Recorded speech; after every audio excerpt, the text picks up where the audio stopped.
बुद्ध और करुणा का मार्ग। गौतम बुद्ध की कहानी। मानव इतिहास के विशाल सागर में कुछ ऐसे प्रकाश स्तंभ हुए हैं जिन्होंने अपनी ज्ञान की रश्मियों से संपूर्ण मानवता का पथ आलोकित किया है। तथागत गौतम बुद्ध निस्संदेह उन प्रकाश स्तंभों में सबसे प्रखर और दीप्तिमान हैं। उनकी कहानी केवल एक राजकुमार के सन्यासी बनने की यात्रा नहीं, बल्कि यह आत्मज्ञान, सत्य की खोज और उस असीम करुणा की गाथा है जिसने करोड़ों हृदयों को छुआ और उन्हें दुखों से मुक्ति का मार्ग दिखाया। यह कहानी सिद्धार्थ के बुद्ध बनने की है और उस यात्रा की है जिसमें करुणा को सर्वोच्च मानवीय गुण के रूप में प्रतिष्ठित किया गया। बुद्ध का मार्ग केवल निर्वाण का मार्ग नहीं, वह करुणा का भी मार्ग है, एक ऐसा पथ जो दूसरों के दुखों को समझकर उन्हें दूर करने की प्रेरणा देता है। लगभग 2500 वर्ष पूर्व जब समाज कर्मकांडों, असमानता और दार्शनिक जटिलताओं में उलझा हुआ था, तब हिमालय की तलहटी में एक ऐसे सूर्य का उदय हुआ जिसकी रोशनी आज भी विश्व के कोने कोने में शांति और सद्भावना का संदेश दे रही है। यह वह समय था जब यज्ञों में पशुओं की बलि दी जाती थी, जाति व्यवस्था समाज को विभाजित कर रही थी और मनुष्य जीवन के वास्तविक अर्थ को भूलकर भौतिक सुखों और निरर्थक अनुष्ठानों में खोया हुआ था। ऐसे अंधकारमय युग में सिद्धार्थ गौतम का जन्म एक क्रांति का सूत्रपात था। उनकी जीवन यात्रा भव्यता और त्याग, गहन चिंतन और कठोर तपस्या, आत्म साक्षात्कार और विश्व कल्याण की एक अद्भुत मिसाल है। उन्होंने उस सत्य की खोज की जो शाश्वत है, जो जन्म और मृत्यु के चक्र से परे है। लेकिन उनके ज्ञान का सबसे महत्वपूर्ण पहलू था उसकी सार्वभौमिकता और उसका आधार करुणा। बुद्ध ने यह महसूस किया कि सच्चा ज्ञान केवल स्वयं को मुक्त करने में नहीं, बल्कि समस्त प्राणियों को दुखों से मुक्त करने के प्रयास में निहित है। उनकी करुणा किसी दया या तरस का भाव मात्र नहीं थी, यह एक गहरी समानुभूति थी। यह समझना कि हर जीवित प्राणी सुख चाहता है और दुख से बचना चाहता है। इस विस्तृत आख्यान में हम गौतम बुद्ध के जीवन की उन गहराइयों में उतरेंगे जिन्होंने उन्हें बुद्ध बनाया। हम उनके जन्म से लेकर महापरिनिर्वाण तक की यात्रा के हर महत्वपूर्ण पड़ाव का अन्वेषण करेंगे।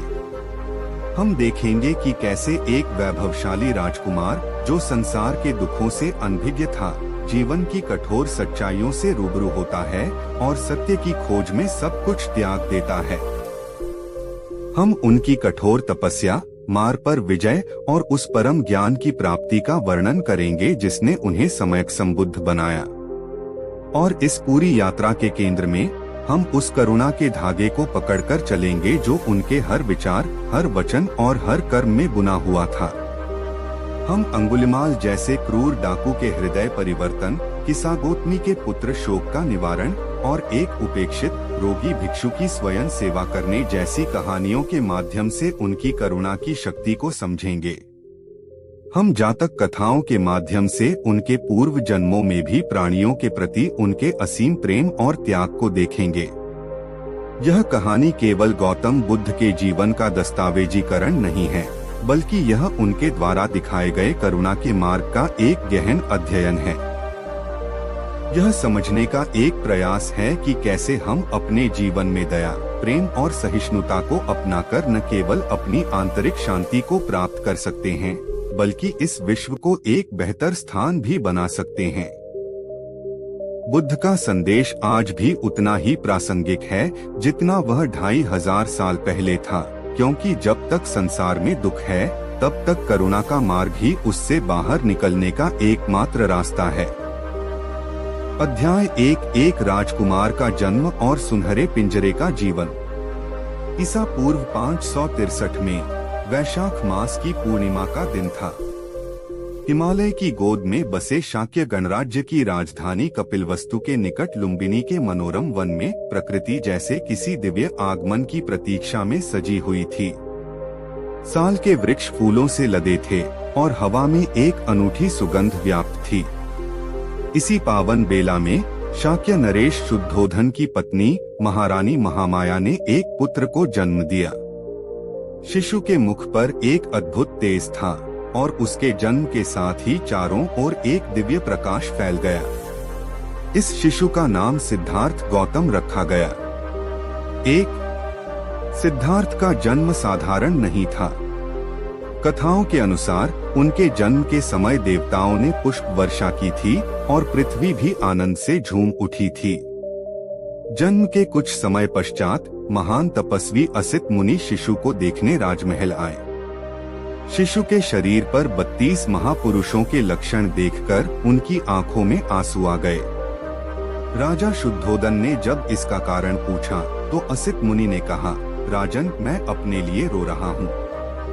यह बालक या तो एक चक्रवर्ती सम्राट बनेगा जो पूरी दुनिया पर शासन करेगा, या फिर यह समस्त सांसारिक बंधनों को त्याग कर एक महान सन्यासी बनेगा और संसार को दुखों से मुक्ति का मार्ग दिखाएगा।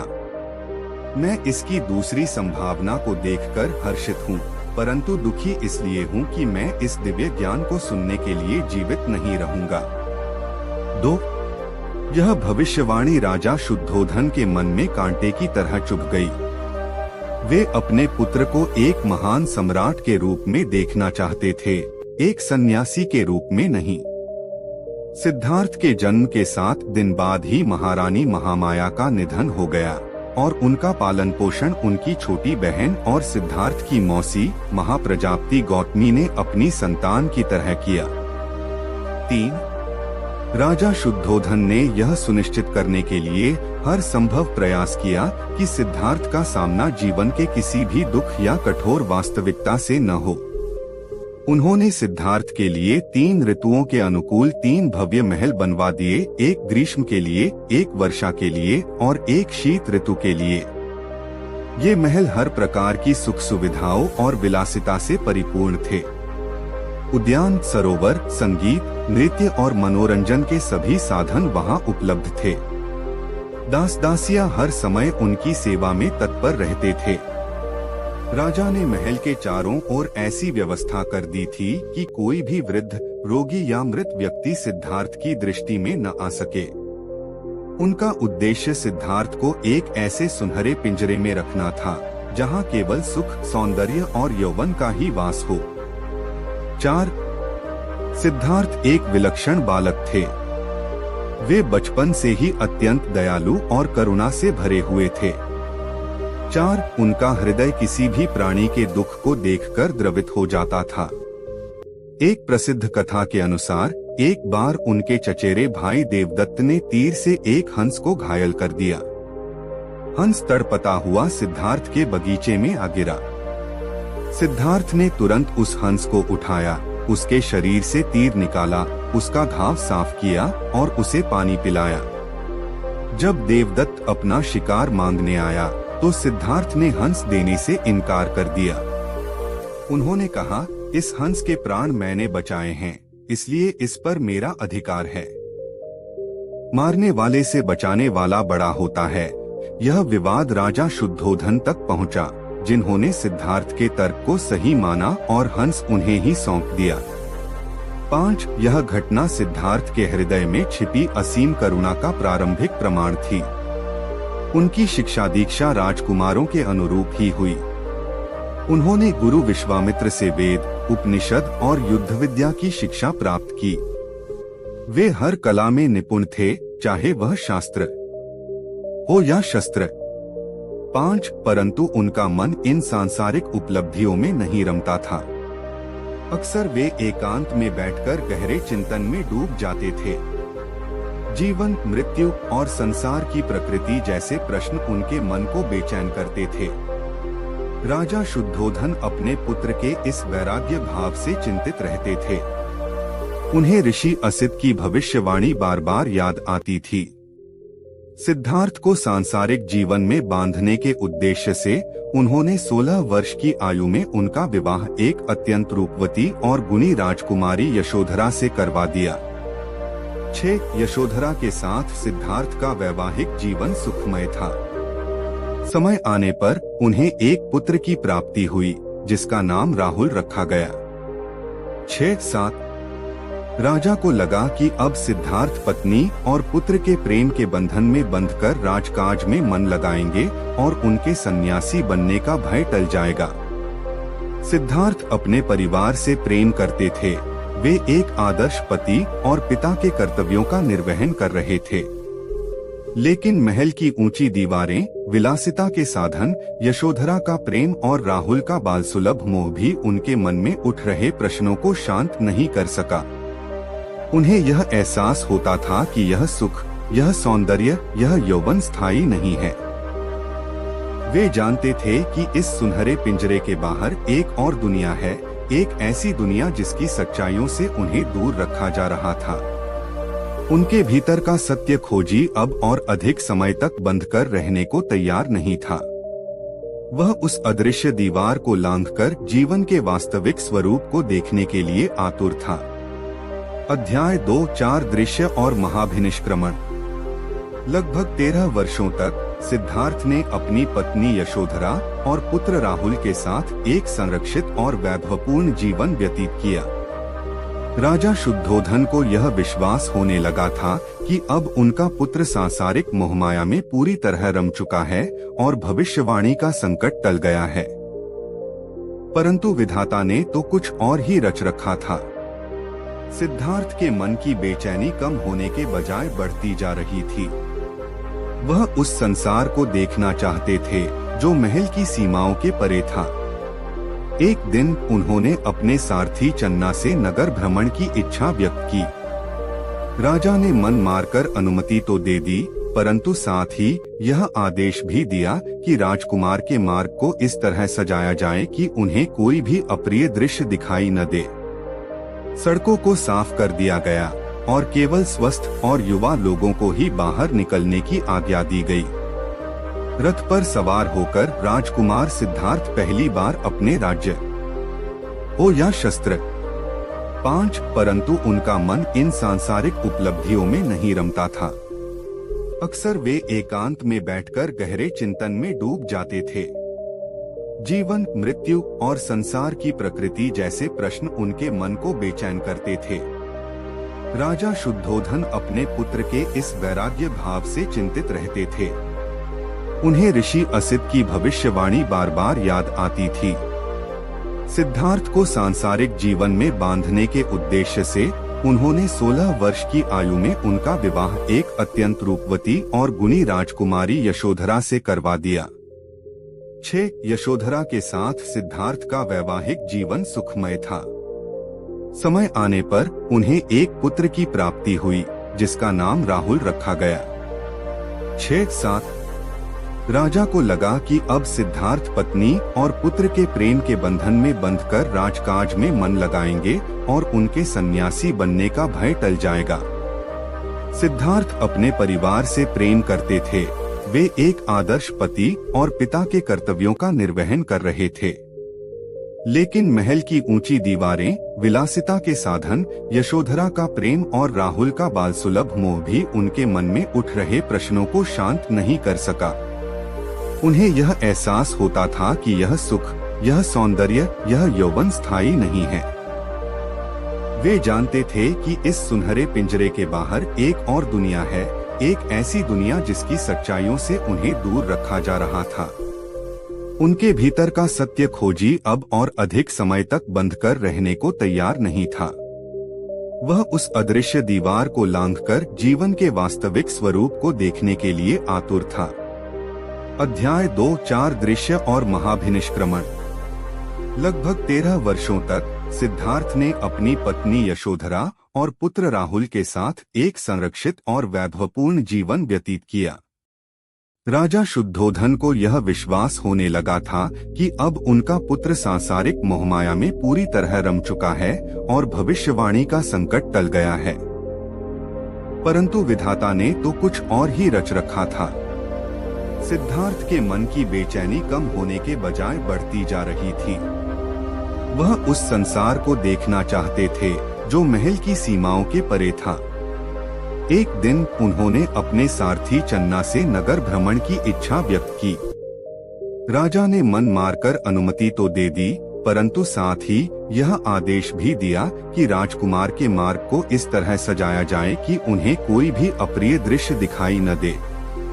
सड़कों को साफ कर दिया गया और केवल स्वस्थ और युवा लोगों को ही बाहर निकलने की आज्ञा दी गई। रथ पर सवार होकर राजकुमार सिद्धार्थ पहली बार अपने राज्य की गलियों में निकले, परंतु राजा के लाख प्रयासों के बावजूद जो होना था वह होकर रहा। भ्रमण के दौरान सिद्धार्थ की दृष्टि 4 ऐसे दृश्यों पर पड़ी जिन्होंने उनके जीवन की दिशा को सदा के लिए बदल दिया। 2. पहला दृश्य, एक वृद्ध व्यक्ति। नगर में घूमते हुए सिद्धार्थ ने अचानक एक ऐसे व्यक्ति को देखा जिसकी कमर झुकी हुई थी, त्वचा पर झुर्रियां थीं, बाल सफेद हो चुके थे और वह लाठी के सहारे कांपते हुए चल रहा था। सिद्धार्थ ने ऐसा दृश्य पहले कभी नहीं देखा था। उन्होंने आश्चर्य से अपने सारथी चन्ना से पूछा, चन्ना, यह कौन है? इसकी यह दशा क्यों है? चन्ना ने भारी मन से उत्तर दिया, राजकुमार, यह एक वृद्ध व्यक्ति है। यह जीवन की एक अवस्था है। हर व्यक्ति जो जन्म लेता है वह एक दिन बूढ़ा अवश्य होता है। मैं भी होऊंगा और आप भी। 3:8 यह सुनकर सिद्धार्थ का मन अवसाद से भर गया। उन्होंने सोचा, धिक्कार है इस यौवन पर जिसे एक दिन बुढ़ापे को आत्मसमर्पण करना ही है। दूसरा दृश्य, एक रोगी व्यक्ति। रथ थोड़ा और आगे बढ़ा तो सिद्धार्थ ने एक व्यक्ति को देखा जो सड़क के किनारे पड़ा दर्द से कराह रहा था। उसका शरीर दुर्बल था और वह ठीक से सांस भी नहीं ले पा रहा था। सिद्धार्थ ने फिर चन्ना से पूछा, इस व्यक्ति को क्या हुआ है? चन्ना ने उत्तर दिया, राजकुमार, यह एक रोगी है।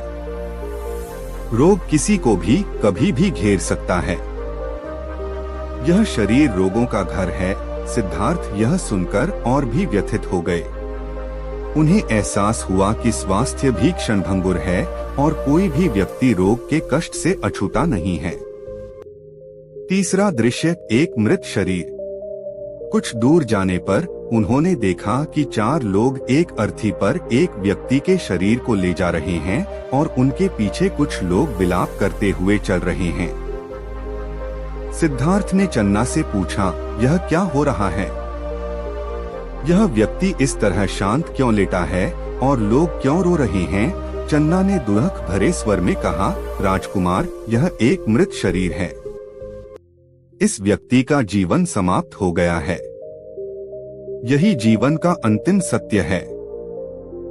जिसने भी जन्म लिया है उसकी मृत्यु निश्चित है।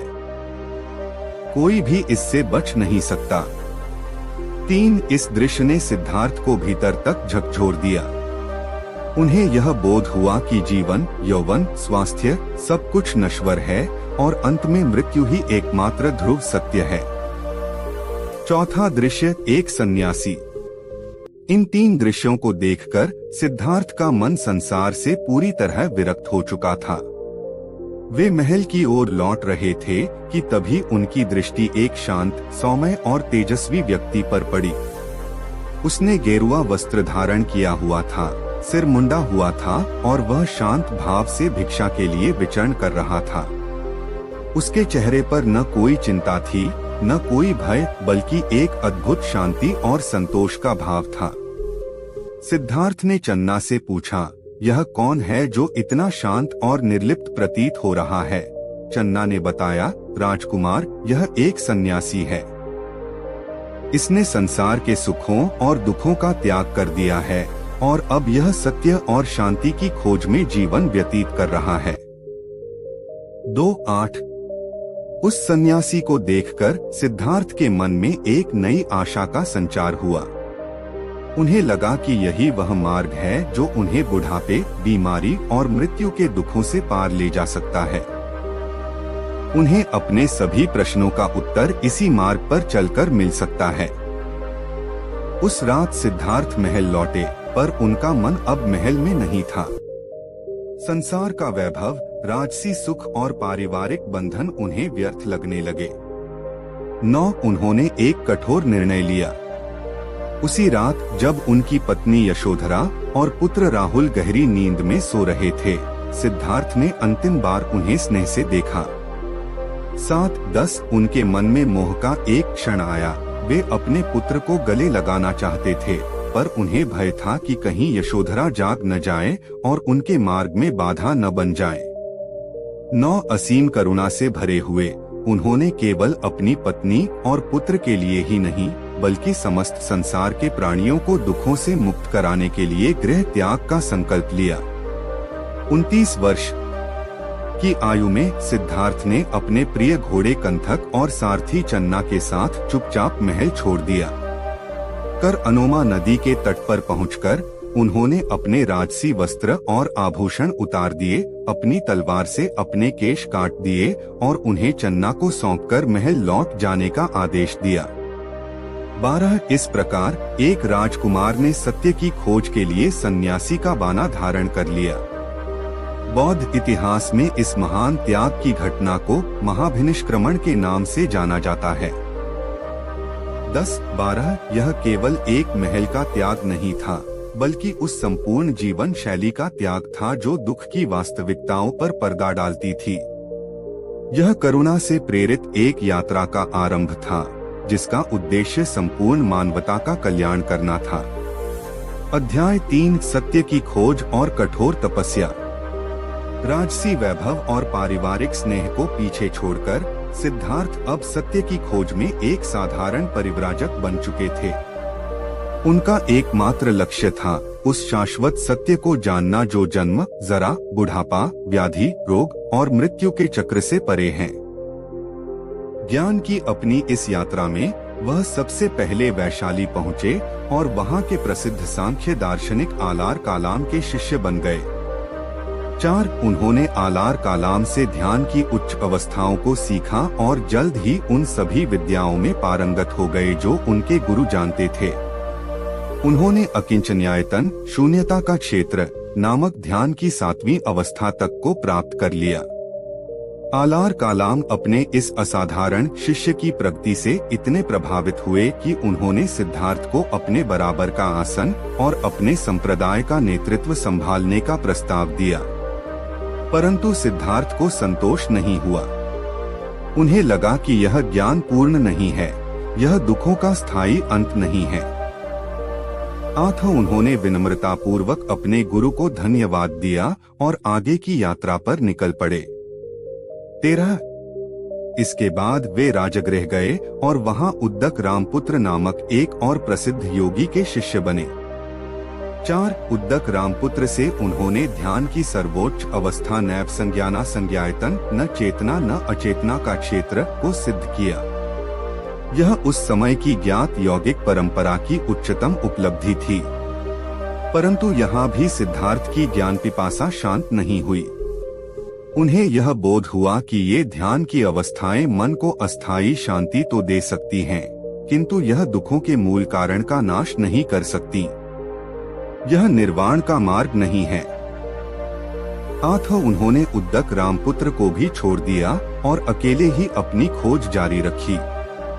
घूमते घूमते सिद्धार्थ उरुवेला, आधुनिक बोध गया के निकट निरंजना नदी के तट पर एक रमणीय वन में पहुँचे। 4 वहाँ उनकी भेंट कौंडिन्य सहित 5 साधकों से हुई जो यह मानते थे कि शरीर को अत्यधिक कष्ट देकर कठोर तपस्या के माध्यम से ही आत्मज्ञान प्राप्त किया जा सकता है। सिद्धार्थ भी उनके साथ हो लिए और उन्होंने तपस्या का वह मार्ग अपनाया जो अत्यंत दुष्कर था। अगले 6 वर्षों तक सिद्धार्थ ने ऐसी कठोर तपस्या की जिसकी कोई कल्पना भी नहीं कर सकता। 14 उन्होंने भोजन का लगभग त्याग कर दिया। कभी कभी वे केवल एक चावल का दाना खाकर दिन गुजारते थे।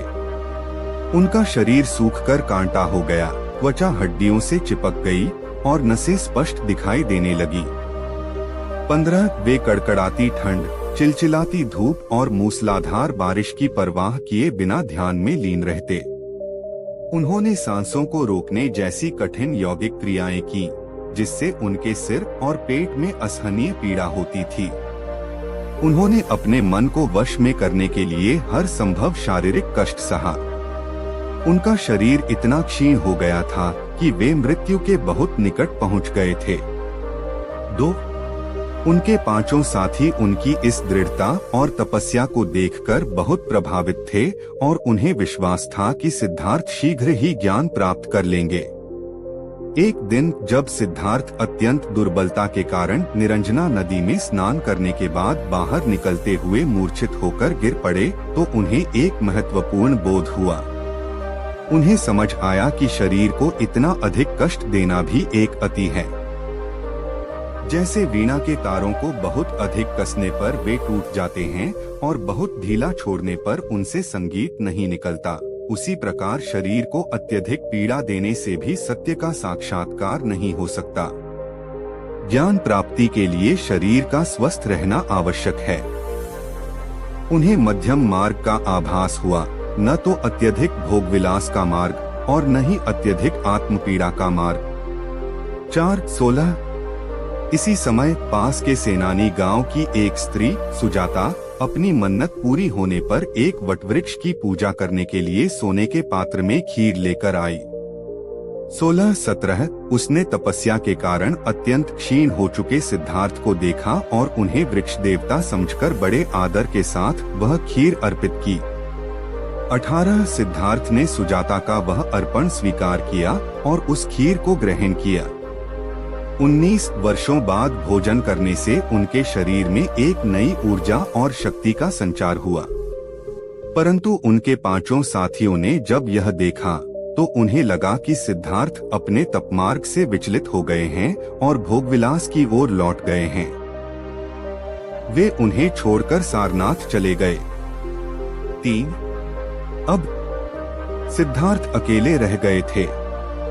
सुजाता की खीर ने उन्हें शारीरिक बल दिया था और आत्मपीड़ा के मार्ग की निरर्थकता का बोध कराकर उन्हें मानसिक स्पष्टता प्रदान की थी।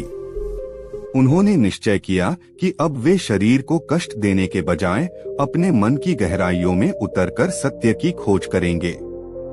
निरंजना नदी के पार जाकर वे एक पीपल के वृक्ष के नीचे बैठ गए और यह दृढ़ प्रतिज्ञा की, जब तक मुझे परम ज्ञान संबोधि की प्राप्ति नहीं हो जाती तब तक मैं इस आसन से नहीं उठूंगा, भले ही मेरा शरीर यहीं सूखकर नष्ट क्यों न हो जाए। 2. यह सिद्धार्थ की यात्रा का निर्णायक मोड़ था। 6 वर्षों की कठोर तपस्या व्यर्थ नहीं गई थी, उसने उनके संकल्प को फौलादी बना दिया था। अब वे उस अंतिम युद्ध के लिए तैयार थे जो उन्हें अपने ही मन की गहराइयों में अपने ही मोह और अज्ञान के विरुद्ध लड़ना था। वह पीपल का वृक्ष जो आज बोधि वृक्ष के नाम से विश्व भर में पूजा जाता है, उस महामानव के परम ज्ञान का साक्षी बनने वाला था। अध्याय 4 मार पर विजय और परम ज्ञान की प्राप्ति।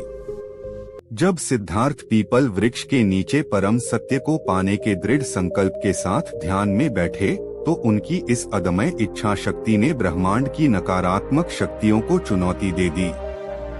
बौद्ध ग्रंथों के अनुसार इस समय काम और मृत्यु के देवता मार ने उन्हें ज्ञान प्राप्ति से रोकने का प्रयास किया। 20-21 मार वस्तुतः कोई बाहरी शक्ति नहीं बल्कि साधक के अपने ही मन के भीतर की वासनाओं, भयों, संदेहों और अहंकार का प्रतीक है। 9-22 सिद्धार्थ को बुद्ध बनने के लिए इस आंतरिक मार पर विजय पाना अनिवार्य था। मार का आक्रमण। मार ने सबसे पहले सिद्धार्थ को विचलित करने के लिए अपनी भयावह सेना भेजी। यह सेना क्रोध, ईर्ष्या, भय और वासना जैसे राक्षसों से भरी थी। उन्होंने सिद्धार्थ पर पत्थरों, जलते हथियारों और अंगारों की वर्षा की, परंतु सिद्धार्थ की करुणा और मैत्री के प्रभाव से वे सभी हथियार उनके पास पहुंचते ही फूलों में परिवर्तित हो गए। सिद्धार्थ अपने ध्यान में अविचल बने रहे। 19 जब यह प्रयास विफल हो गया तो मार ने अपनी 3 पुत्रियों कृष्णा, कामना, प्रति आसक्ति और राग, लालसा को भेजा। 19 उन्होंने अपने मनमोहक नृत्य और सौंदर्य से सिद्धार्थ को लुभाने की पूरी कोशिश की ताकि वे अपनी साधना छोड़कर सांसारिक सुखों में लौट आएं। परंतु सिद्धार्थ, जो अब तक मोह और वासना की निरर्थकता को समझ चुके थे, उन पर कोई प्रभाव नहीं पड़ा। वे शांत और स्थिर रहे। अंत में मार स्वयं एक दूत के वेश में प्रकट हुआ और सिद्धार्थ के कान में यह फुसफुसाया कि उनके राज्य कपिलवस्तु पर देवदत्त ने अधिकार कर लिया है और उनकी पत्नी यशोधरा को बंदी बना लिया है, इसलिए उन्हें तुरंत लौट जाना चाहिए। यह उनके पारिवारिक मोह को जगाने का अंतिम प्रयास था। लेकिन सिद्धार्थ इस छल को भी समझ गए। पृथ्वी को साक्षी बनाना।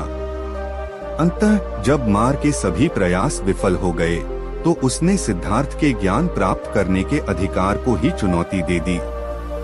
उसने अहंकार से कहा, तुम किस अधिकार से इस ज्ञान के आसन पर बैठे हो? तुम्हारे पुण्य कर्मों का साक्षी कौन है?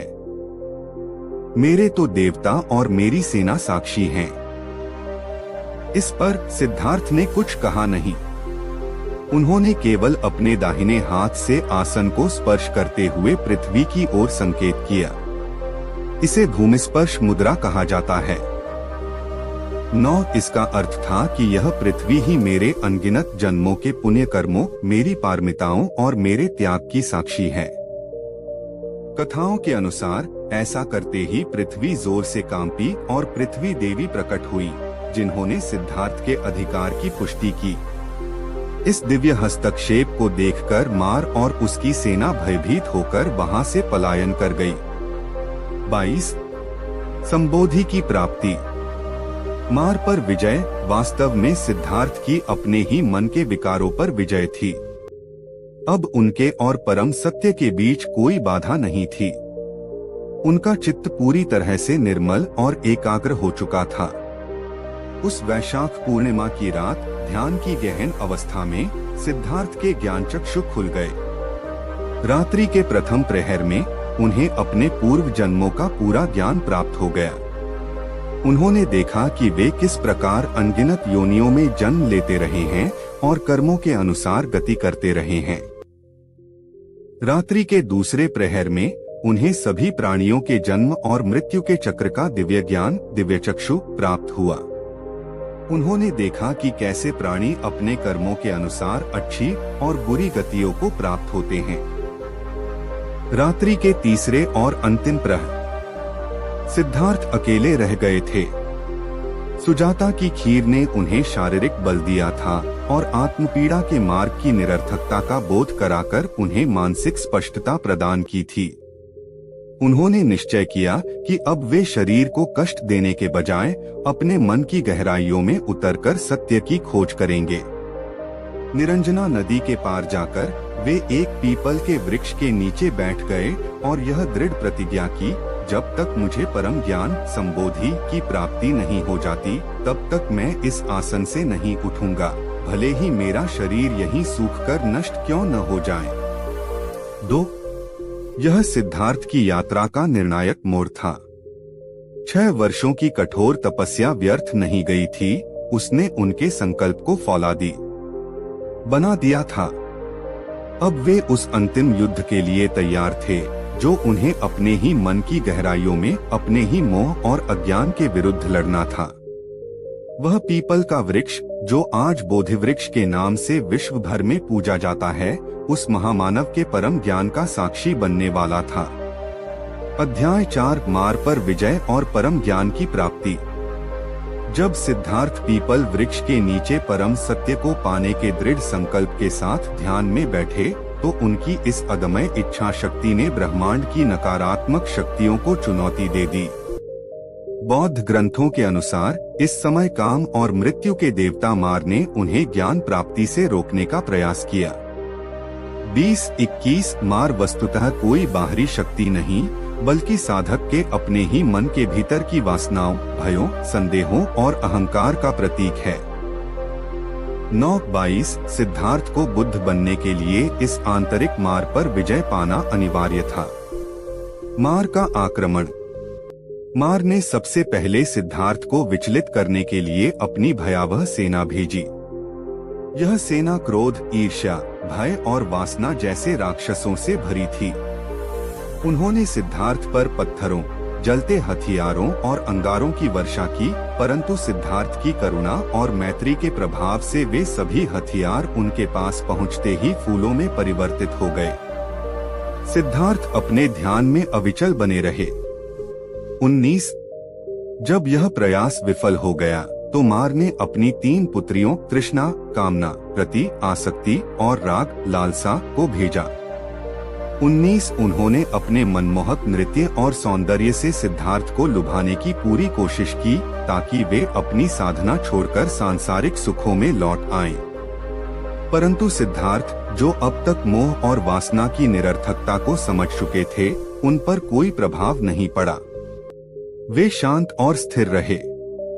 अंत में मार स्वयं एक दूत के वेश में प्रकट हुआ और सिद्धार्थ के कान में यह फुसफुसाया कि उनके राज्य कपिलवस्तु पर देवदत्त ने अधिकार कर लिया है और उनकी पत्नी यशोधरा को बंदी बना लिया है, इसलिए उन्हें तुरंत लौट जाना चाहिए। यह उनके पारिवारिक मोह को जगाने का अंतिम प्रयास था। लेकिन सिद्धार्थ इस छल को भी समझ गए। पृथ्वी को साक्षी बनाना। अंततः जब मार के सभी प्रयास विफल हो गए तो उसने सिद्धार्थ के ज्ञान प्राप्त करने के अधिकार को ही चुनौती दे दी। उसने अहंकार से कहा, तुम किस अधिकार से इस ज्ञान के आसन पर बैठे हो? तुम्हारे पुण्य कर्मों का साक्षी कौन है? मेरे तो देवता और मेरी सेना साक्षी हैं। इस पर सिद्धार्थ ने कुछ कहा नहीं। उन्होंने केवल अपने दाहिने हाथ से आसन को स्पर्श करते हुए पृथ्वी की ओर संकेत किया। इसे भूमिस्पर्श मुद्रा कहा जाता है। 9 इसका अर्थ था कि यह पृथ्वी ही मेरे अनगिनत जन्मों के पुण्य कर्मों, मेरी पारमिताओं और मेरे त्याग की साक्षी है। कथाओं के अनुसार ऐसा करते ही पृथ्वी जोर से कांपी और पृथ्वी देवी प्रकट हुई, जिन्होंने सिद्धार्थ के अधिकार की पुष्टि की। इस दिव्य हस्तक्षेप को देखकर मार और उसकी सेना भयभीत होकर वहां से पलायन कर गई। 22 संबोधि की प्राप्ति। मार पर विजय वास्तव में सिद्धार्थ की अपने ही मन के विकारों पर विजय थी। अब उनके और परम सत्य के बीच कोई बाधा नहीं थी। उनका चित्त पूरी तरह से निर्मल और एकाग्र हो चुका था। उस वैशाख पूर्णिमा की रात ध्यान की गहन अवस्था में सिद्धार्थ के ज्ञानचक्षु खुल गए। रात्रि के प्रथम प्रहर में उन्हें अपने पूर्व जन्मों का पूरा ज्ञान प्राप्त हो गया। उन्होंने देखा कि वे किस प्रकार अनगिनत योनियों में जन्म लेते रहे हैं और कर्मों के अनुसार गति करते रहे हैं। रात्रि के दूसरे प्रहर में उन्हें सभी प्राणियों के जन्म और मृत्यु के चक्र का दिव्य ज्ञान, दिव्य चक्षु प्राप्त हुआ। उन्होंने देखा कि कैसे प्राणी अपने कर्मों के अनुसार अच्छी और बुरी गतियों को प्राप्त होते हैं। रात्रि के तीसरे और अंतिम प्रहर बुद्ध का प्रथम उपदेश और गौतम बुद्ध की संपूर्ण जीवन गाथा प्रस्तावनाचठी शताब्दी ईसा पूर्व का समय भारत के लिए एक महान वैचारिक क्रांति का काल था। इस दौर में समाज में कर्मकांडों, यज्ञों और धार्मिक आडंबरों की प्रधानता थी और श्रेष्ठता को लेकर ब्राह्मणों और क्षत्रियों के बीच संघर्ष चल रहा था। ऐसे समय में नेपाल की तराई में स्थित लुम्बिनी के शाक्य गणराज्य में एक ऐसी दिव्य आत्मा का जन्म हुआ जिसने न केवल भारत बल्कि पूरे विश्व की आध्यात्मिक चेतना को एक नई दिशा दी। वह आत्मा थी राजकुमार सिद्धार्थ गौतम की, जो आगे चलकर बुद्ध कहलाए, अर्थात ज्ञाता या जागृत। यह केवल एक व्यक्ति की कहानी नहीं है, बल्कि यह आत्मखोज, करुणा और ज्ञान की उस यात्रा की गाथा है जिसने सिद्धार्थ नामक एक राजकुमार को गौतम बुद्ध बना दिया। यह उस पहले उपदेश की कहानी है जिसने धर्म के चक्र को गति दी और मानवता को दुखों से मुक्ति का एक नया मार्ग दिखाया। आइए हम उस महामानव के जीवन और उनकी शिक्षाओं के महासागर में गहराई से उतरें, उनके जन्म से लेकर उनके महापरिनिर्वाण तक की यात्रा करें और उनके पहले उपदेश के गूढ़ अर्थ को समझें, जिसने आज भी करोड़ों लोगों के जीवन को आलोकित कर रखा है। भाग 1 राजकुमार सिद्धार्थ का जीवन। बुद्ध बनने से पूर्व जन्म और भविष्यवाणी ईसा से 563 वर्ष पूर्व वैशाख मास की पूर्णिमा का दिन था। शाक्य गणराज्य की राजधानी कपिलवस्तु के निकट लुम्बिनी वन में राजा शुद्धोधन और महारानी महामाया के घर एक पुत्र का जन्म हुआ। एक दो जन्म के 7 दिन बाद ही महारानी महामाया का निधन हो गया और बालक का पालन पोषण उनकी छोटी बहन और राजा शुद्धोधन की दूसरी रानी महाप्रजापति गौतमी ने किया। 3 बालक का नाम सिद्धार्थ रखा गया, जिसका अर्थ है वह जो सिद्धि प्राप्त करने के लिए जन्मा हो।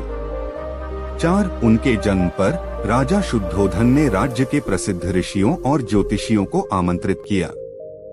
ऋषि असित ने बालक के लक्षणों को देखकर भविष्यवाणी की कि यह बालक या तो एक चक्रवर्ती सम्राट बनेगा जो पूरी दुनिया पर शासन करेगा, या फिर एक महान तपस्वी बनकर संसार को ज्ञान का मार्ग दिखाएगा। 5-6 यह भविष्यवाणी सुनकर राजा शुद्धोधन चिंतित हो गए। वह चाहते थे कि उनका पुत्र एक महान राजा बने, न कि एक सन्यासी। इसलिए उन्होंने यह सुनिश्चित करने का संकल्प लिया कि सिद्धार्थ को किसी भी प्रकार के दुख, पीड़ा या सांसारिक कष्ट का अनुभव न हो। विलासिता में बीता बचपन और युवावस्था राजा शुद्धोधन ने राजकुमार सिद्धार्थ के लिए ऋतुओं के अनुसार 3 भव्य महल बनवाए, एक ग्रीष्म के लिए, एक वर्षा के लिए और एक शीत ऋतु के लिए। इन महलों में भोगविलास की सभी वस्तुएं उपलब्ध थीं। सिद्धार्थ को दुनिया के दुखों और कुरूपता से पूरी तरह दूर रखा गया। महल की 4 दीवारी के बाहर की दुनिया उनके लिए एक रहस्य थी।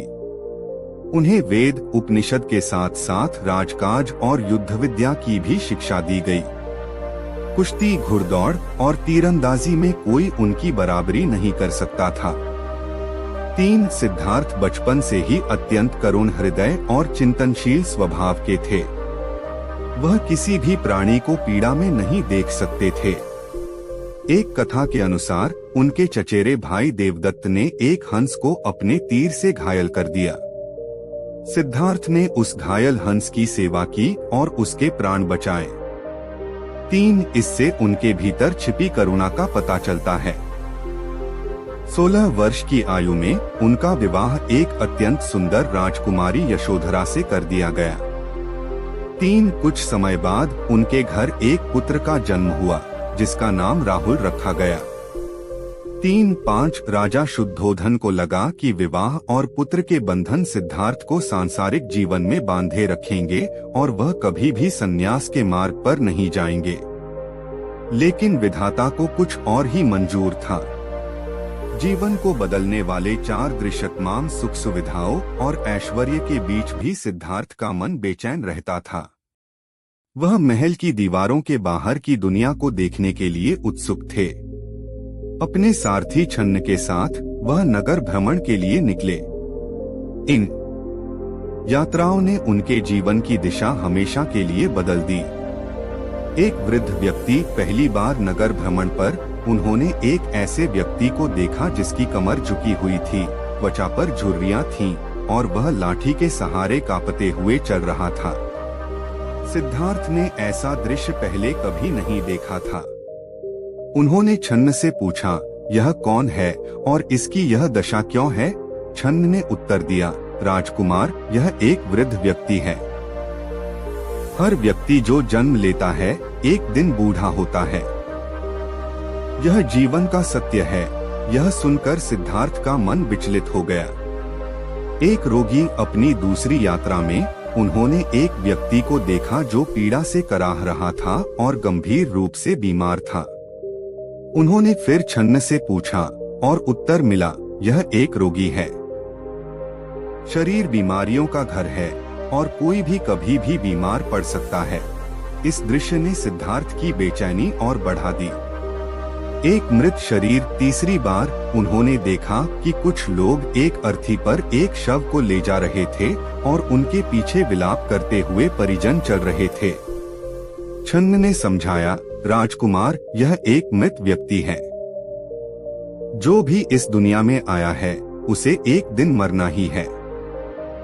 मृत्यु जीवन का अंतिम सत्य है। इस दृश्य ने सिद्धार्थ को भीतर तक झकझोर दिया। उन्हें यह एहसास हुआ कि जीवन, यौवन और स्वास्थ्य सब नश्वर हैं।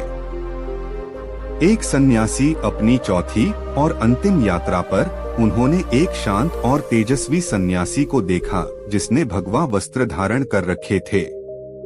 उसके चेहरे पर अद्भुत शांति और संतोष का भाव था। सिद्धार्थ ने पूछा, यह कौन है?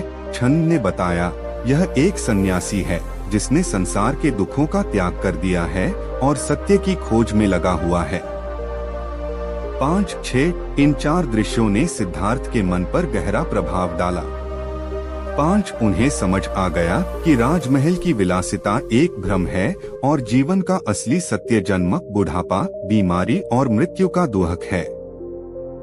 उस सन्यासी के शांत चेहरे ने उन्हें एक नई आशा दी। उन्होंने निश्चय किया कि वह भी इसी मार्ग पर चलकर दुखों के कारण और उनसे मुक्ति का उपाय खोजेंगे। महाभिनिष्क्रमण, महान त्याग। 29 वर्ष की आयु में एक रात सिद्धार्थ ने अंतिम निर्णय लिया। उन्होंने अपनी सोती हुई पत्नी यशोधरा और मासूम पुत्र राहुल को अंतिम बार देखा और अपने प्रिय घोड़े कंथक पर सवार होकर सारथी छन्न के साथ महल से बाहर निकल गए। 2-5 अनोमा नदी के तट पर पहुंचकर उन्होंने अपने राजसी वस्त्र और आभूषण त्याग दिए, अपने बाल काट दिए और सन्यासी का वेश धारण कर लिया। उन्होंने छन्न को वापस भेज दिया और सत्य की खोज में अकेले ही आगे बढ़ गए। इस घटना को बौद्ध धर्म में महाभिनिष्क्रमण या महान त्याग के नाम से जाना जाता है।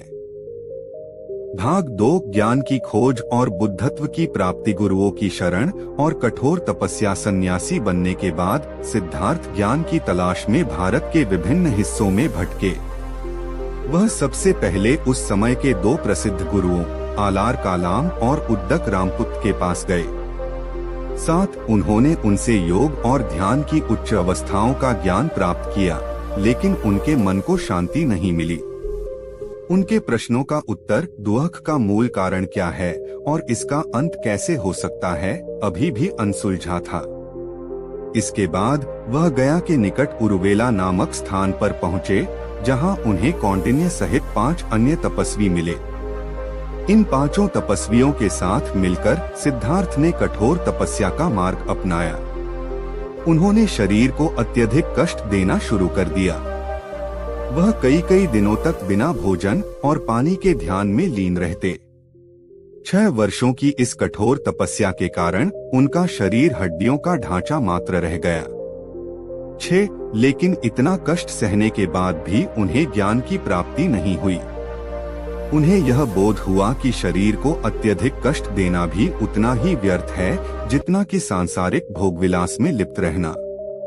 वीणा के तारों को यदि बहुत अधिक कस दिया जाए तो वे टूट जाते हैं, और यदि बहुत ढीला छोड़ दिया जाए तो उनसे संगीत नहीं निकलता। संगीत के लिए तारों का संतुलित होना आवश्यक है। इसी प्रकार ज्ञान प्राप्ति के लिए भी मध्यम मार्ग अपनाना आवश्यक है। यह होने पर उन्होंने कठोर तपस्या का मार्ग छोड़ दिया और भोजन ग्रहण करने का निश्चय किया। उसी समय सुजाता नामक एक स्त्री अपने पुत्र की मन्नत पूरी होने पर खीर का कटोरा लेकर वृक्ष देवता को चढ़ाने आई। उसने ध्यान में बैठे क्षीणकाय सिद्धार्थ को देखा और उन्हें ही वृक्ष देवता समझकर खीर अर्पित की। सिद्धार्थ ने वह खीर ग्रहण की, जिससे उनके शरीर में नई ऊर्जा का संचार हुआ। 3 उनके 5 साथी यह देखकर कि सिद्धार्थ तपस्या के मार्ग से विचलित हो गए हैं, उन्हें छोड़कर सारनाथ चले गए। मार पर विजय और ज्ञान की प्राप्ति। अब सिद्धार्थ अकेले थे। उन्होंने गया में निरंजना नदी के तट पर एक पीपल के वृक्ष के नीचे बैठकर यह दृढ़ संकल्प लिया कि जब तक उन्हें ज्ञान की प्राप्ति नहीं हो जाती, वह वहां से नहीं उठेंगे, चाहे उनका शरीर ही क्यों न नष्ट हो जाए। जैसे ही सिद्धार्थ गहरे ध्यान में उतरे, उनका सामना मार्ग से हुआ। मार बौद्ध परंपरा में उस शैतानी शक्ति का प्रतीक है जो व्यक्ति को ज्ञान के मार्ग से भटकाती है। यह कोई बाहरी सत्ता नहीं, बल्कि मनुष्य के भीतर की ही वासनाएं, भय, संदेह और अहंकार का प्रतीक है। 6-8 मार ने सिद्धार्थ को विचलित करने के लिए अपनी पूरी शक्ति लगा दी। प्रलोभन का आक्रमण। मार ने अपनी 3 सुंदर पुत्रियों रति, वासना, अर्ति, असंतोष और तृष्णा, लालसा को भेजा, जिन्होंने अपने सौंदर्य और नृत्य से सिद्धार्थ को लुभाने की कोशिश की। लेकिन सिद्धार्थ अपने ध्यान में अविचल रहे। 8 भय का आक्रमण। जब प्रलोभन विफल हो गया तो मार ने अपनी राक्षसों की सेना भेजी। उसने भयंकर तूफान, बिजली की कड़कड़ाहट और हथियारों की वर्षा से सिद्धार्थ को डराने का प्रयास किया। लेकिन सिद्धार्थ के मन में करुणा और मैत्री का भाव इतना प्रबल था कि वे हिंसक हथियार फूलों में बदल गए। 8 अहंकार और संदेह का आक्रमण। अंत में मार ने स्वयं प्रकट होकर सिद्धार्थ के ज्ञान प्राप्त करने के अधिकार पर प्रश्न उठाया।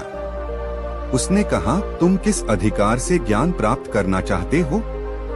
तुम्हारे पुण्य कर्मों का साक्षी कौन है? तब सिद्धार्थ ने अपनी दाहिनी उंगली से पृथ्वी का स्पर्श किया और कहा, यह धरती मेरे असंख्य जन्मों के पुण्य कर्मों की साक्षी है।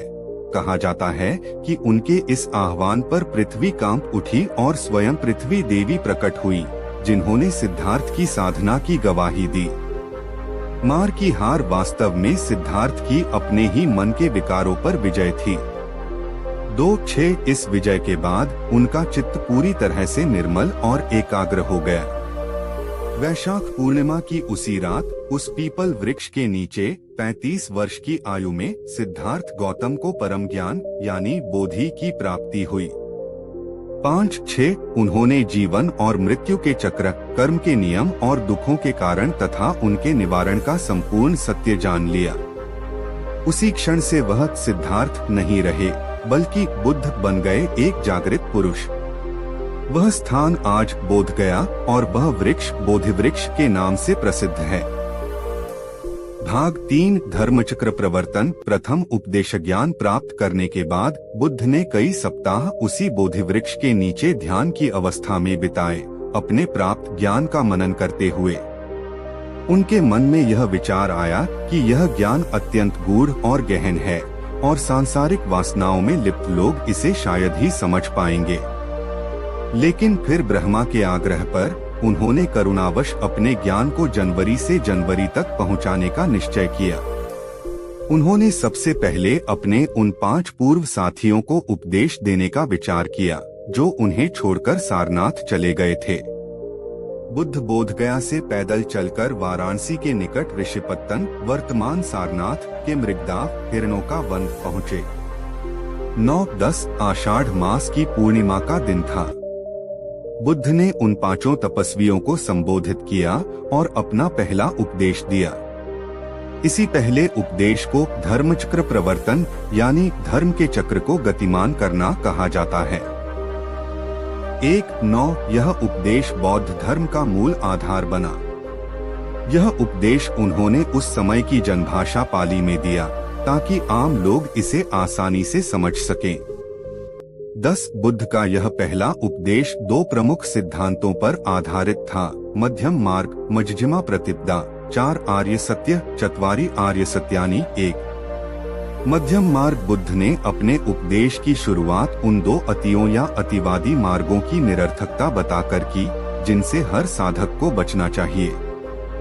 11-12 पहला अतिवादी मार्ग, काम सुखों और भोगविलास में अत्यधिक लिप्त रहना। यह मार्गहीन है, निम्न है और आध्यात्मिक प्रगति में बाधक है। दूसरा अतिवादी मार्ग। मार्ग के अन्य अंगों का पालन दिशाहीन हो जाता है। सम्यक संकल्प, सही इरादा, इसका अर्थ है सही और नेक इरादे रखना। यह मन को शुद्ध करने का अभ्यास है। इसके 3 पहलू हैं, नैष्काम्य संकल्प, भोगविलास और आसक्ति के त्याग का इरादा। अव्यापाद संकल्प, द्वेष, घृणा और हिंसा के त्याग का इरादा, सभी प्राणियों के प्रति मैत्री और करुणा का भाव रखना। अविहिंसा संकल्प, किसी भी प्राणी को कष्ट न पहुंचाने का इरादा। 2 शील, नैतिक आचरण, समूह सम्यक वाक, सही वाणी, इसका अर्थ है ऐसी वाणी बोलना जो सत्य, प्रिय और हितकारी हो। इसमें 4 बातों से बचने का उपदेश है, झूठ बोलने से बचना, चुगली या निंदा करने से बचना, कठोर और अपमानजनक वचन बोलने से बचना, व्यर्थ की बातें या गपशप करने से बचना। समय कर्मांत, सही कर्म, इसका अर्थ है सही और नैतिक कर्म करना। इसमें शारीरिक कर्मों को शुद्ध रखने पर जोर दिया गया है। इसमें मुख्य रूप से 3 कर्मों से बचने के लिए कहा गया है। प्राणी हिंसा, हत्या से विरत रहना, चोरी जो दिया न गया हो उसे लेने से विरत रहना, अब्रह्मचर्य या व्यभिचार से विरत रहना। समयक आजीविका, सही आजीविका इसका अर्थ है ऐसा पेशा या व्यवसाय अपनाना जो ईमानदार हो और जिससे किसी अन्य प्राणी को प्रत्यक्ष या अप्रत्यक्ष रूप से कोई हानि न पहुंचती हो। शस्त्रों का व्यापार, प्राणियों का व्यापार, मांस के लिए, मदिरा या विष का व्यापार, इन 5 प्रकार के व्यवसायों को गलत आजीविका माना गया है। 3 समाधि, मानसिक अनुशासन, समूह समयक व्यायाम, सही प्रयास, यह मन को अनुशासित करने के लिए किया जाने वाला निरंतर प्रयास है। इसके 4 पहलू हैं। मन में उत्पन्न न हुए अकुशल, बुरे विचारों को उत्पन्न होने से रोकना, मन में उत्पन्न हो चुके अकुशल विचारों को त्यागना, मन में उत्पन्न न हुए कुशल, अच्छे विचारों को उत्पन्न करना, मन में उत्पन्न हो चुके कुशल विचारों को बनाए रखना और बढ़ाना। सम्यक स्मृति, सही सजगता, इसका अर्थ है अपने शरीर, अपनी भावनाओं, अपने विचारों और बाहरी दुनिया के प्रति पल पल जागरूक रहना, बिना किसी राग या द्वेष के। यह वर्तमान क्षण में जीने की कला है। इसमें शरीर की गतिविधियों, सांसों के आने जाने और मन में उठने वाले हर विचार के प्रति होशपूर्ण रहना शामिल है। सम्यक समाधि, सही एकाग्रता, यह अष्टांगिक मार्ग का अंतिम अंग है। जब मन सही प्रयास और सही सजगता के माध्यम से शुद्ध और स्थिर हो जाता है तो वह ध्यान की उच्च अवस्थाओं में प्रवेश कर सकता है। समाधि का अर्थ है चित्त की एकाग्रता। यह वह अवस्था है जब मन सभी भटकावों से मुक्त होकर एक ही विषय पर केंद्रित हो जाता है, जिससे गहन शांति और प्रज्ञा का उदय होता है। इस प्रकार सारनाथ में बुद्ध ने अपने पहले उपदेश के माध्यम से दुख के निदान और उपचार का एक संपूर्ण वैज्ञानिक और व्यावहारिक मार्ग प्रस्तुत किया। यह उपदेश सुनकर कौंडिन्य को सबसे पहले ज्ञान का प्रकाश मिला और वह बुद्ध के पहले भिक्षु शिष्य बने। इसके बाद बाकी 4 तपस्वी भी उनके शिष्य बन गए। यहीं से बौद्ध संघ की स्थापना हुई।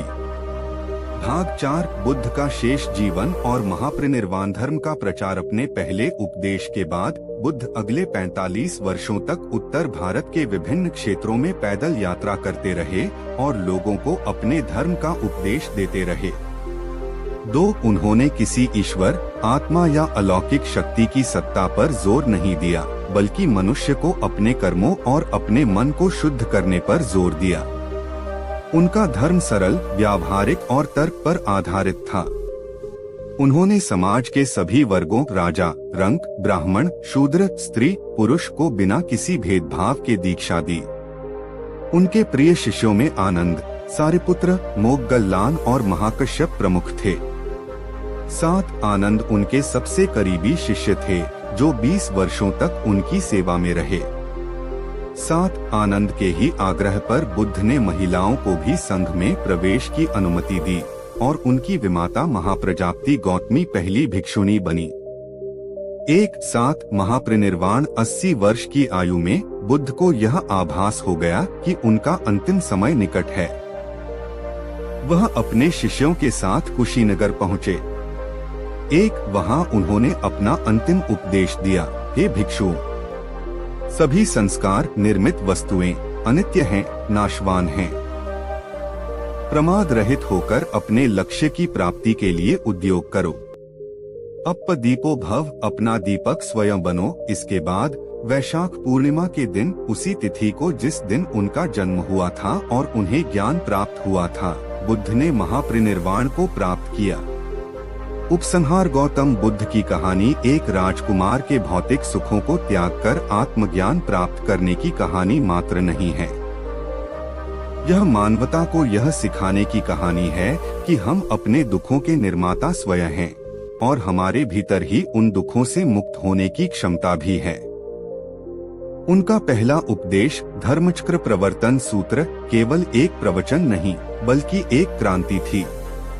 इसने यज्ञों और कर्मकांडों के स्थान पर शील, समाधि और प्रज्ञा को प्रतिष्ठित किया। इसने ईश्वर पर निर्भरता के बजाय आत्मनिर्भरता का मार्ग दिखाया। बुद्ध ने हमें सिखाया कि जीवन की समस्याओं का समाधान बाहर नहीं बल्कि अपने भीतर खोजना होगा। उनका आर्य अष्टांगिक मार्ग आज भी उतना ही प्रासंगिक है जितना 2500 साल पहले था। यह हमें सिखाता है कि सही समझ, सही इरादे, नैतिक आचरण और मानसिक अनुशासन के माध्यम से हम अपने मन को विकारों से मुक्त कर सकते हैं और परम शांति और निर्वाण को प्राप्त कर सकते हैं। बुद्ध की शिक्षाएं किसी एक देश, जाति या धर्म के लिए नहीं बल्कि संपूर्ण मानवता के कल्याण के लिए हैं और वह हमेशा विश्व के लिए शांति और करुणा के सबसे बड़े दूत